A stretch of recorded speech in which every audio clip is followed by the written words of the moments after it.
Welcome back, enemies of the fire. We are here to talk about the new hope of the USMNT, the most important thing that could ever have had. Dude, I'm sorry. I'm a little bit excited about this, but not necessarily that crazy. Gentlemen, did you see what happened this weekend? They're gonna both say no. No, I didn't see what happened abroad this weekend. Okay, Nope. so Johnny Cardoso scored in Real Betis 2-1 win against Real Madrid. And he looked quite good doing it. And yeah, something about that. So it's just a video of the coach celebrating. You know what? I never understood that. I never understood that. That I understand, but I've seen like when teams score and the coach is just like pacing back and forth. Oh yeah, like, I know. I don't get that. I don't get that. Like if it was my job, I'll be like jumping up and down. So, gentlemen, we have an American playing well in La Liga. Can we acknowledge that for a second? Now, I acknowledge it.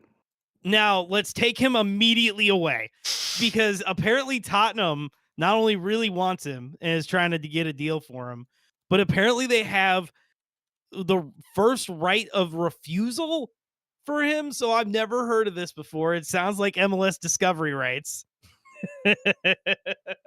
But what do you think? I'd rather the kid stay at Real Betis, to be 100 with you. If he's starting, stay there. Don't go to Tottenham. Yeah, honestly, I think he would better off. It's better off for him to stay there because he's gonna get lost in the mix in Tottenham. As much as I like Tottenham, he's gonna get lost in the mix. Need help in the midfield. Yeah, but you know what? This kid's more or less. He's kind of a bit of a project. So if he's settled in Real Betis, you don't want to restart that cycle again in Tottenham. Dude, I think he's like 23 years old. He's not a project. He's growing into his prime. Well, dude, you want to send him to a bottom feeder like Tottenham? Like, look, they're in 13th. They're above Man United, for Christ's sakes. A bottom feeder like Tottenham. There you go. Yeah, he's trying to get him relegated. That's all it is. Like Toke has a weird. Who? Me? You trying to get the man relegated? That's all it is. No, not me. I want him to stay at Real Betis, man. Like, I like having players all over the map, playing in different styles and different places. Well, speaking of guys playing in different. Sorry. I want to see an American player like actually leave his mark on a club, like almost like club legend status. Like I want to see like an American player that's going to be there for 5, 8, 9, 10 years. Yeah, do something club. Be like a club legend. Now, we've had a few, like Brian McBride and Clint Dempsey are legends at Fulham, but we haven't, and like Sharundalo was a legend at Hanover. But we haven't had many of them. Yeah, now, it's you know where I want to go with this, don't you? Yeah, well, let's take us there. I want to bring up the fact that I think this kid is going to supplant Tyler Adams. I think Tyler Adams' days are numbered. I hear a lot of people pretty psyched for the two of them to play next to each other, but I feel like we've tried that before and it was quite disastrous.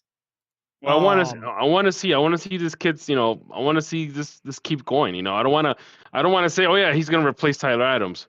And then he has like a bad spell the next couple of months. Like I want to see like movement and progress. I want him to get better. And at that point, if he gets better, then yes, you do have to consider where both of those players are at in their current careers. Yeah, I mean, it's good having two players playing at a higher level, right? Like, I'm not going to besearch Tyler Adams for playing for Bournemouth. Like you play in the Premier League, you play in the Premier League, dog. You play in the Premier League. But the La Liga isn't no joke. It's not what it used to be, but it's no joke.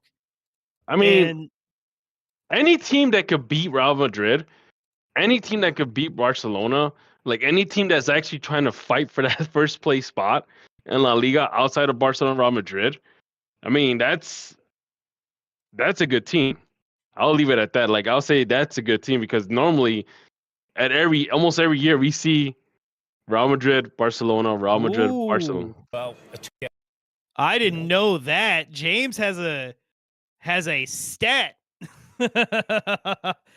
So since returning from injury in October, no midfielder has won more tackles or interceptions per 90 minutes than Tyler Adams.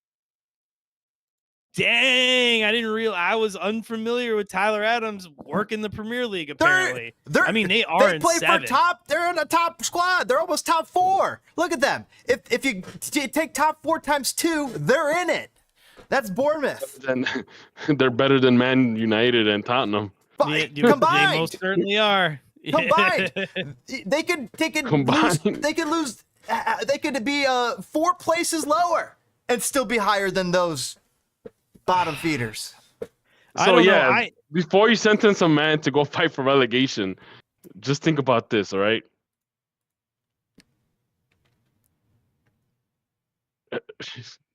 There goes. Hey, I see Newcastle. There's Newcastle. Yeah, near the top. So Tottenham has right of first refusal, which I don't know what that means. That basically means that if they sell the player, they want first dibs on them. I think, honestly, it's good having Tyler Adams and Johnny Cardoso playing well. It's good to have, listen, it's good to have a lot of great players. There's some of the best countries in the world, their players play way less World Cups than like a Clint Dempsey. You know what I mean? Because their team is so hard to get in. They were only in their prime. You know, I don't know. So, anyway, didn't you have an ulterior motive for bringing this up? No, I did originally, but apparently Tyler Adams is doing much better than I thought he was. Oh, so boom, there it is.